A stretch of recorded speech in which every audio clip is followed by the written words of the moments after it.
एक बार सुंदरवन गांव में गर्मी बहुत बढ़ने लगी, जिससे फसलें सूखने लगी। अचानक पता नहीं मौसम को क्या हो गया था। इस बार बरसात के मौसम में भी आसमान से एक भी बूंद पानी नहीं टपका था। सुंदरवन गांव के सभी लोग बहुत परेशान हो गए। आखिरकार उन्हें पानी के लिए दर दर भटकना पड़ रहा था। पता नहीं इस बार इंद्रदेव हमसे क्यों नाराज हैं।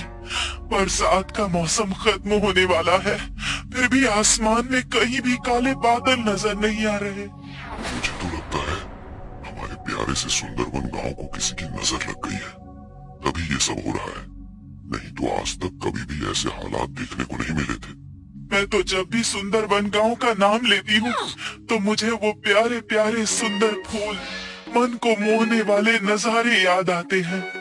राधिका आंखें बंद करती है और आज से 2 साल पहले के सुंदरवन गांव को याद करती है। सुंदरवन बहुत ही खूबसूरत लग रहा है। सूर्योदय के समय सूरज की पहली किरण पड़ते ही गांव में चमक सी उठती है। चारों तरफ हरियाली ही हरियाली है। पंछियां सुबह सुबह चहक रही है और भोजन की तलाश में आसमान में निकल पड़ी है। महिलाएं कुएं से पानी भरकर आ रही है। किसान अपने बैलों को लेकर खेतों की तरफ बढ़ रहे हैं। बच्चे अपना स्कूल बैग लेकर स्कूल जाने के लिए निकले हैं। सभी लोग संपन्न और खुशहाल दिखाई दे रहे हैं।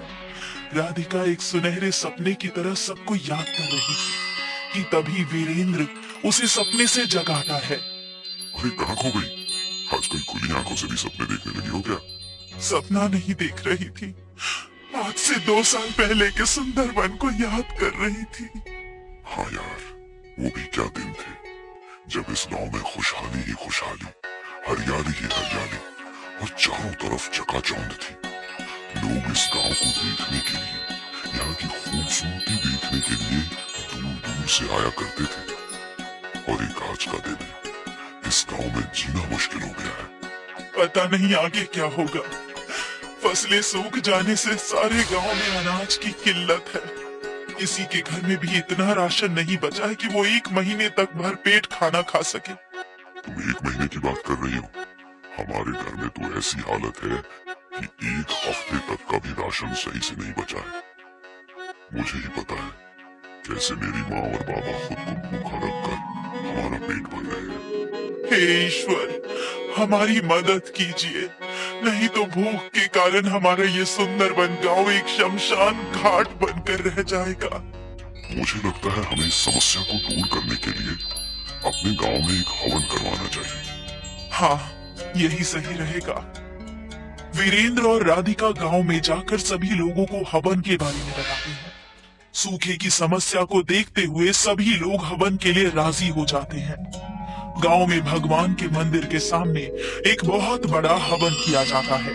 हवन खत्म होने पर इस गांव में एक साधु बाबा आते हैं। भिक्षाम देहि माई। साधु बाबा एक एक करके गांव में सबके दरवाजे पर जाते हैं।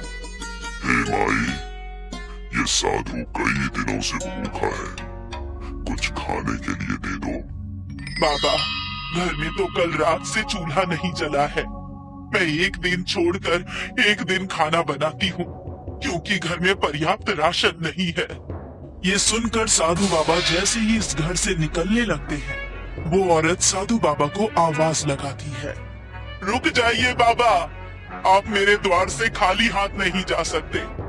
और वो औरत घर में जो भी राशन बचा है, वो साधु बाबा की झोली में डाल देती है। ईश्वर तुम्हारी रक्षा करे और तुम्हारे सारे संकटों को दूर करे। साधु उस औरत को आशीर्वाद देकर और भिक्षा लेकर वहाँ से दूसरे घर की तरफ चले जाते हैं। साधु को एक कुटिया दिखाई देती है, जिसमें एक परिवार खाना खा रहे हैं। भिक्षाम देहि। साधु की आवाज सुनकर परिवार का मुखिया बाहर आता है और उन्हें अपने हिस्से का खाना दे देता है। साधु उस मुखिया के हिस्से की एक रोटी खाते हैं, पर उससे साधु का पेट नहीं भरता।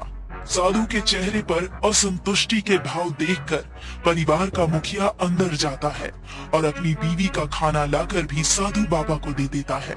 साधु बाबा ये एक रोटी और खा लेते हैं, पर इससे भी उनका पेट नहीं भरता। हे सज्जन पुरुष, तुमने ये अधूरा खाना खिलाकर मेरी भूख को और भी बढ़ा दिया है। ये लीजिए बाबा, आप मेरा भी खाना खा लीजिए। ये लीजिए साधु बाबा, आप मेरे हिस्से का भी खाना खा लीजिए और अपनी भूख मिटाइए। साधु बाबा ये सारा खाना खाते हैं और इस परिवार की सेवा भक्ति को देखकर इन्हें आशीर्वाद देते हैं। हे सज्जन पुरुष, मैं तुम्हारी सेवा और दान प्रवृत्ति देखकर बहुत खुश और चकित रह गया हूँ। तुमने और तुम्हारे परिवार ने खुद को भूखा रखकर आज मेरा पेट भरा है।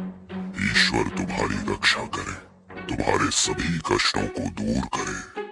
साधु बाबा इनको आशीर्वाद देकर अगले घर के दरवाजे की तरफ बढ़ते हैं। ऐसा करते करते साधु बाबा पूरे सुंदरवन गांव में घूमते हैं और भिक्षा मांगते हैं। देखते ही देखते शाम हो जाती है और साधु बाबा इस गांव से चले जाते हैं। गांव के सभी लोगों के पास जो भी कुछ था उन्होंने सब कुछ साधु बाबा को दान कर दिया था। अब किसी के पास भी अगले दिन खाने के लिए एक दाना भी राशन का नहीं बचा था। पर जैसे ही सुबह होती है और सूरज निकलता है तो सुंदरवन गांव के नजारे को देखकर सभी लोग चकित हो जाते हैं, क्योंकि गांव के एक तरफ से पानी की नदी और दूसरी तरफ से चावल की नदी बहने लगती है।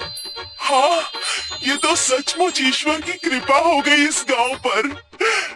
सभी गांव वालों ने एक नदी से पानी और दूसरी नदी से चावल लिए और गांव में एक बहुत बड़ी दावत रखी गई।